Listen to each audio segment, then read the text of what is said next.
And they've moved to record. Recording on Zoom, one of the final frontier. All right, welcome to SIG Cloud Provider for Wednesday, March 12th, 2025.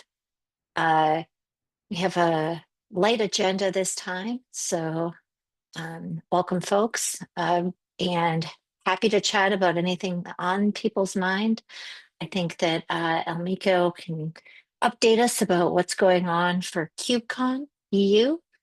And I think we have the talk, and then he also can talk about the lunch event on Thursday, which Saki signed up for, which I'm very grateful for since I have a conflict during that time. Um, Turn it over to you, Amiko.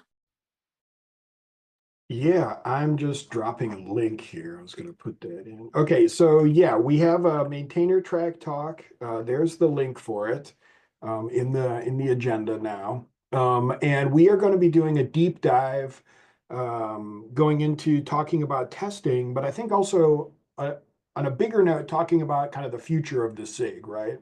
So we've talked in here many times about, what happens once we finish with the extraction migration. That was kind of like our raison d'etre, and now we're completing it. And so what's next? And so one of the things, I've been talking about testing here for a long time. Like I think testing is one of the big next things we need to do. And so in the maintainer track talk, we're going to talk about that. But I think we're also going to mention some of the other ways that that this SIG might consider reevaluating its charter, right? And what I mean by that is, today we host the API Server Network Proxy project, which is another project that has, custom interfaces depending on the infrastructure that you're on. And I think that in the future, there might be other projects that have the same kind of interaction. Now, obviously, we're not going to take on something as large as like, storage or networking. But one of the interesting areas that I've been fascinated by, and I think, I've had some conversations with Bridget and Walter and some others in the community, are about these like object resource projects that are being created. And one of the big ones is called KRO or Crow. I think developed by the Amazon folks. But it's a way to speak about, you know, services and objects within an infrastructure, within a cloud provider, using a more Kubernetes declarative approach. And so, that's one of those things where it's like, well, this is a project that could potentially cut across many cloud providers, and there might be a need for a SIG to kind of coordinate, how the code comes together, how those people coordinate and whatnot.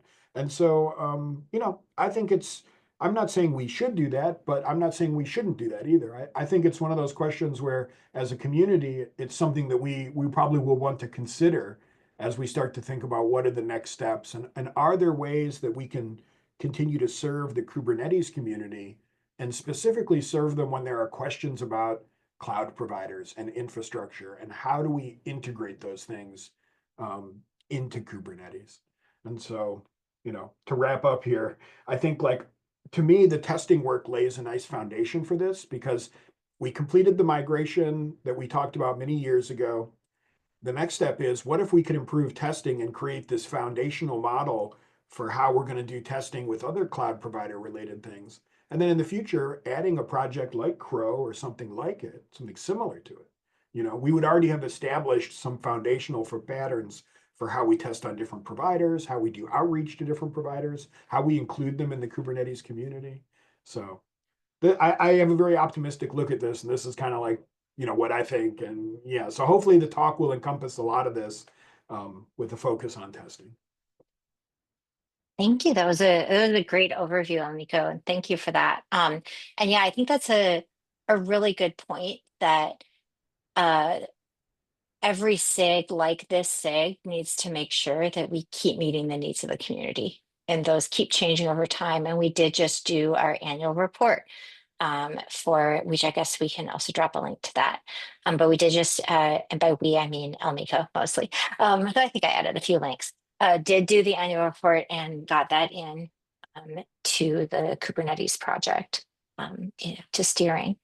And that's an example of the kind of work that To those of you who are coming to these meetings and are interested in participation, that's probably the path towards expanding the SIG leadership includes working on any of these exciting chop wood, carry water, you know, um, endeavors that the SIG does, because we do all these things. Yeah. Before we talk about anything else, does anyone have any comments, questions, thoughts of their own about the maintainer track talk and these topics?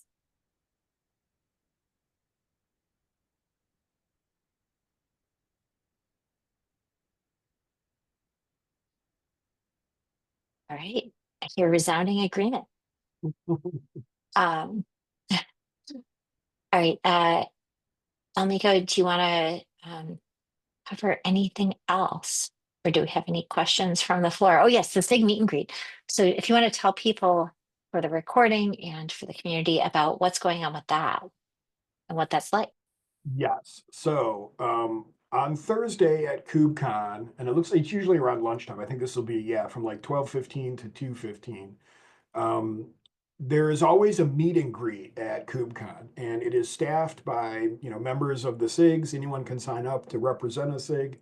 And usually what it is there'll be a bunch of tables, they'll have lunch ready, and the tables will have little placards on them showing what SIG is being represented there.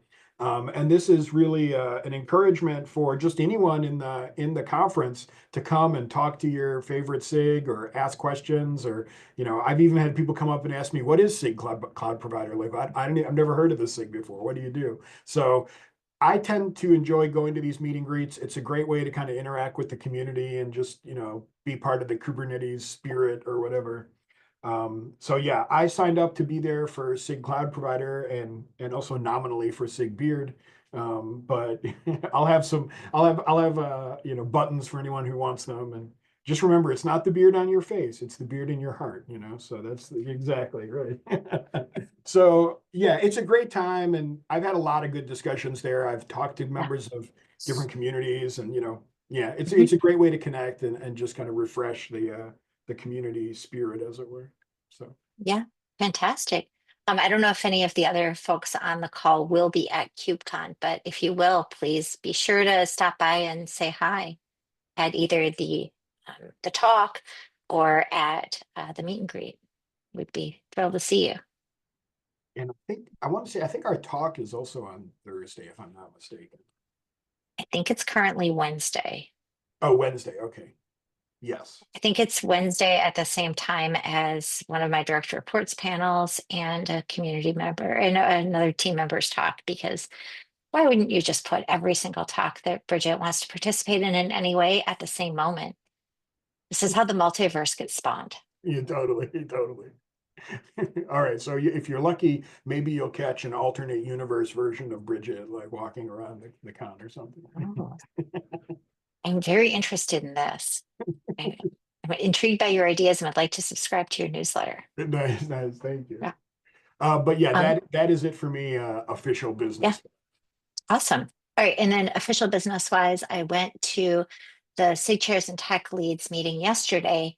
And one of the things that was discussed is apparently in the past, long ago, there was a blog post or something about kind of a annual report of the Kubernetes project's activities all up, not from CNCF, just from like project leadership. And the SIG chairs and tech leads meeting was discussing how perhaps our annual reports that we filled out were going to be an input into that. And like Kate Steering would perhaps write something informed by our annual reports.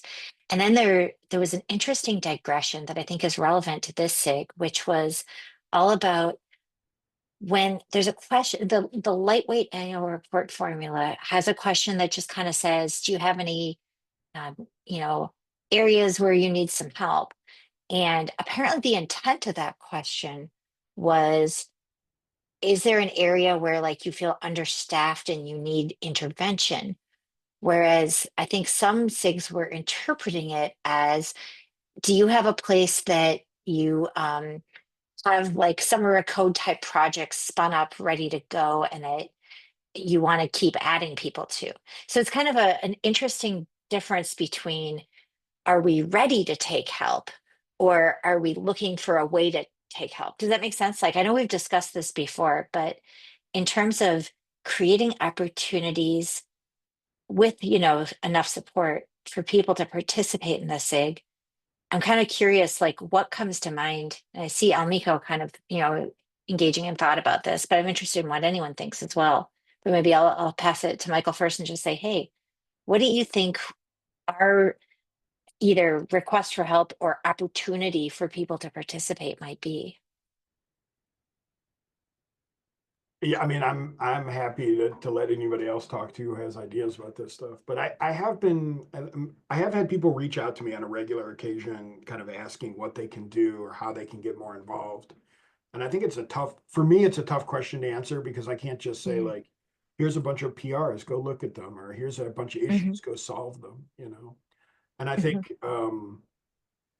Dims and I were just talking about this because he and I are doing a talk at the maintainer track or the maintainer summit, kind of about Hmm. this corporate versus community kind of stuff.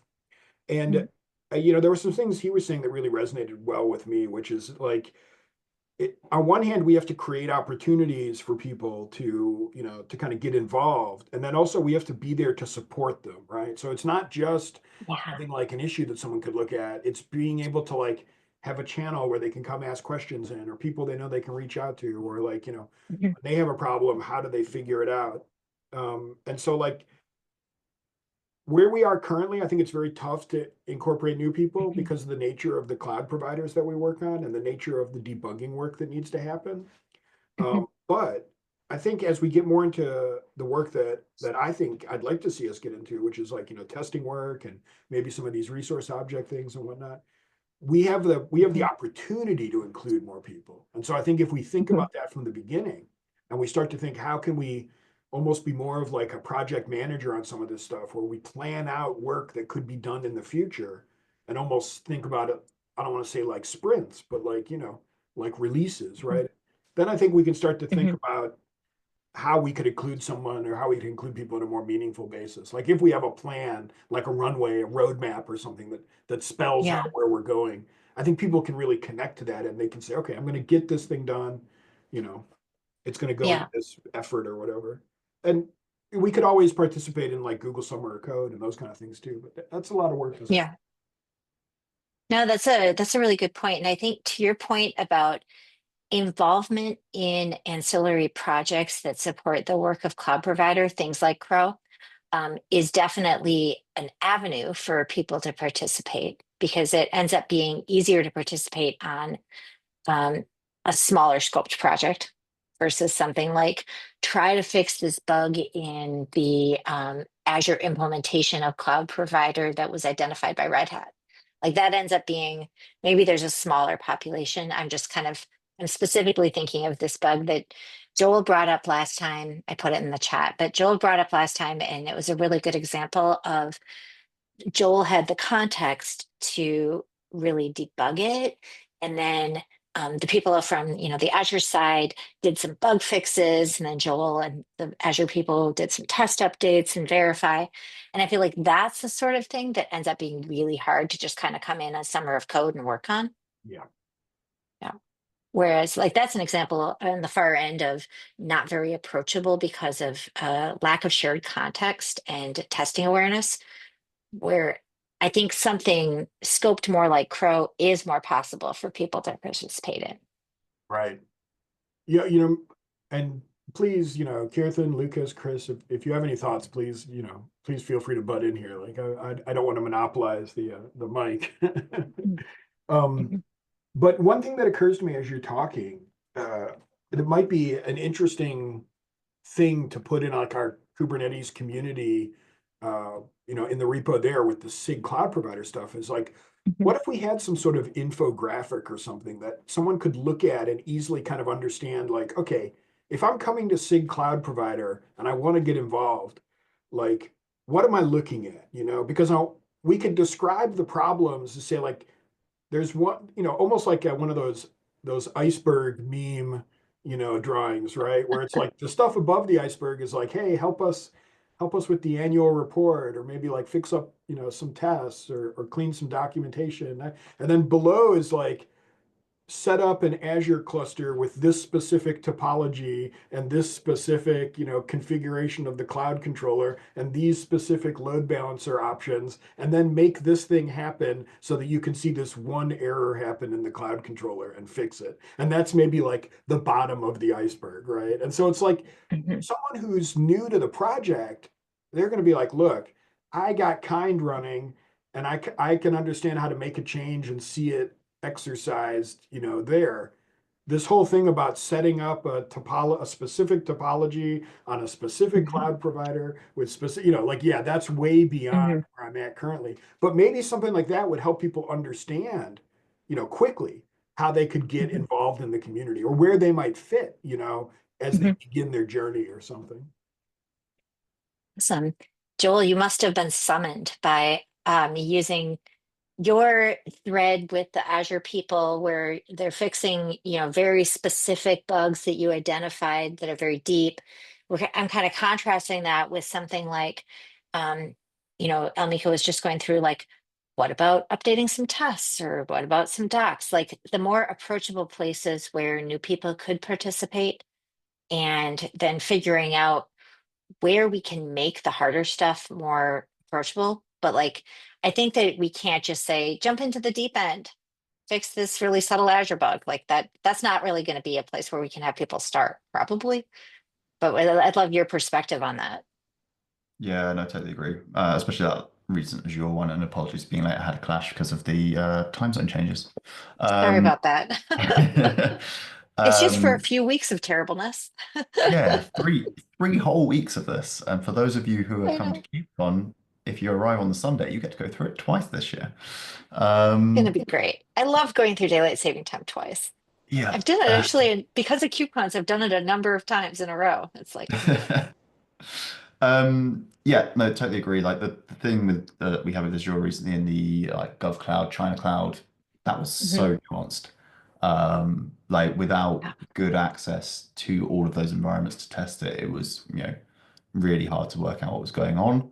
Um, I was kind of acting as triage between our QE team and then the Azure team who were like, it works for us. And then they must have gone away and found what the issue was with their internal Yeah. testing. Um, Yeah. but yeah, I think there are plenty of issues that people Mhm. can get involved with. But yeah, I mean, like generally around the quality or documentation, um, Mhm. I don't know what the state of features are at the moment. I think most CCMs aren't really super feature heavy. So it's not like we've got Mhm. these like, oh, come and add this new feature for like how do you interact with this particular part of the cloud, or like how does this load balancing Mhm. work? So nothing Mhm. specific comes to mind at least. Mhm. So I think because you joined just after Miko said the stuff he was saying about testing in the future, maybe he wants to kind of rehash a little bit of what he was saying about our SIG maintainer track talk, et cetera. And then whatever else you had in mind, Michael. Well, yeah, I was gonna react a little bit to what Joel was saying, because there are also, like, I'm seeing other lines of discussion that are coming up about cloud provider stuff that I think are areas where we could probably use more help in the, kind of the initial design and architecture side of this too. So, for example, there's a very old issue at this point. I don't remember where it was raised, but like someone raised the issue. They said, hey, look, when I delete a node, I want the cloud controller to be able to tell the cloud to like delete the instance too, right? And now I don't think that was something that we were going to necessarily take on, but it was a good discussion to have, right? And there's also a discussion happening right now in the cloud provider repo, Kubernetes cloud provider, which, I haven't asked to have it moved to the Kubernetes repo because at this point it's been going on too long. But there are some good discussions there about, how the cloud controller should behave, right? And conditions under which it might do things differently. And let me bring this up so I can refresh my memory here, because I was just reading it the other day and I was like, this is an area where people could get involved if they wanted to contribute to like the design of Kubernetes, right? Because that's what's being discussed on this topic that I was thinking about. Um, like for example, the cloud controller manager should be able to ignore nodes, right? Now this is, these are old issues at this point, but this is something that Andrew had brought up way in the past, and people have been talking about it, and now it's come up again, and we've got community members who are like, hey, I'd like to experiment with this, in my cloud or whatever. So I think there are some old issues there that we could probably go back into and, either flush out the conversation or, finish them out. There's another thing too, right? And this would require planning on our part, but Walter and I talked about this at some level. There is a way that we could refine the way that the managers, the actual controller managers are used in Kubernetes, and there are some similarities between the way that the cloud controllers use it and the way that it's used in like Kube API server and and the kubelet and whatnot. And so Walter was showing me some sections of code, and there's probably a great project there that someone could go through where we could come up with an enhancement that describes this, but then we could have the same library. We could like take this code that's in 3 distinct places now, turn it into a library, and then make it very even for all the Kubernetes controllers, right? Because the cloud controller managers right now go through the same initialization process that the other controllers go through. And so like if we could somehow bring these all together under one manager, that's another project that could be very interesting as like a refactoring kind of thing. But we would have to kind of spec it out so that if we wanted to have new people get involved, they would kind of know what needs to be done and everything. So anyways, I think there's lots of other interesting stuff happening. And I guess to tie this back to what you were saying in the beginning, Bridget, yeah, Joel. So like one of the things we want to talk about on the maintainer talk that we're doing at KubeCon is we're going to talk about kind of the future, right? And what are other things that this SIG might become interested in or might want to push into. So yeah. But anyways, thanks for coming to my TED talk, right?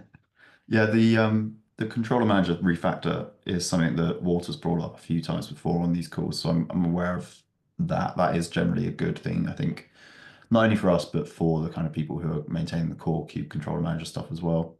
So yeah, I guess if it's those kind of things, though, they're fairly complex, right, in terms of like what you need to understand. So there definitely needs to be some leadership from people who are familiar. But guiding new contributors, if we can break it down, yeah, by all means. Yeah, and at the very least, the cloud control, like the controller manager stuff, doesn't require intimate knowledge of any specific cloud, right? So that's something that someone who's like, someone with a voracious appetite for reading code could understand that, right? They don't necessarily need to have some infrastructure available to them.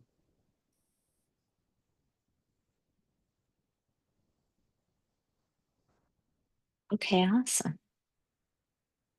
All right. Let's see.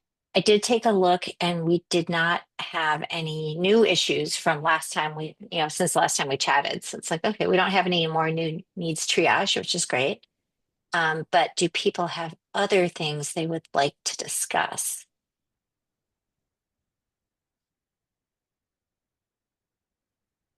Michael.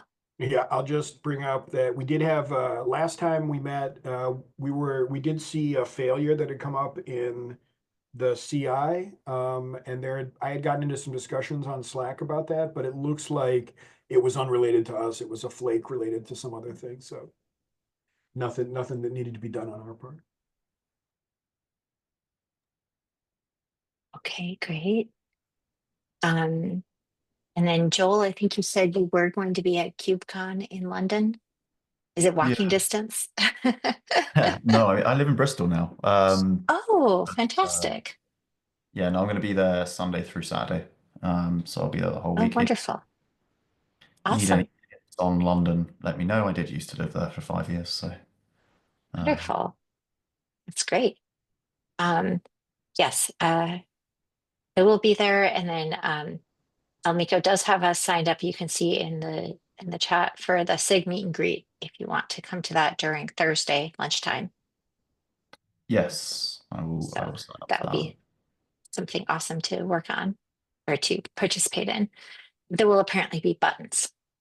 So even if you don't have a beard on your face, if you have a beard in your heart, you can have a SIG beard button, etc. I am very liberal about inducting people into SIG Beard. So yeah, come by. Mhm.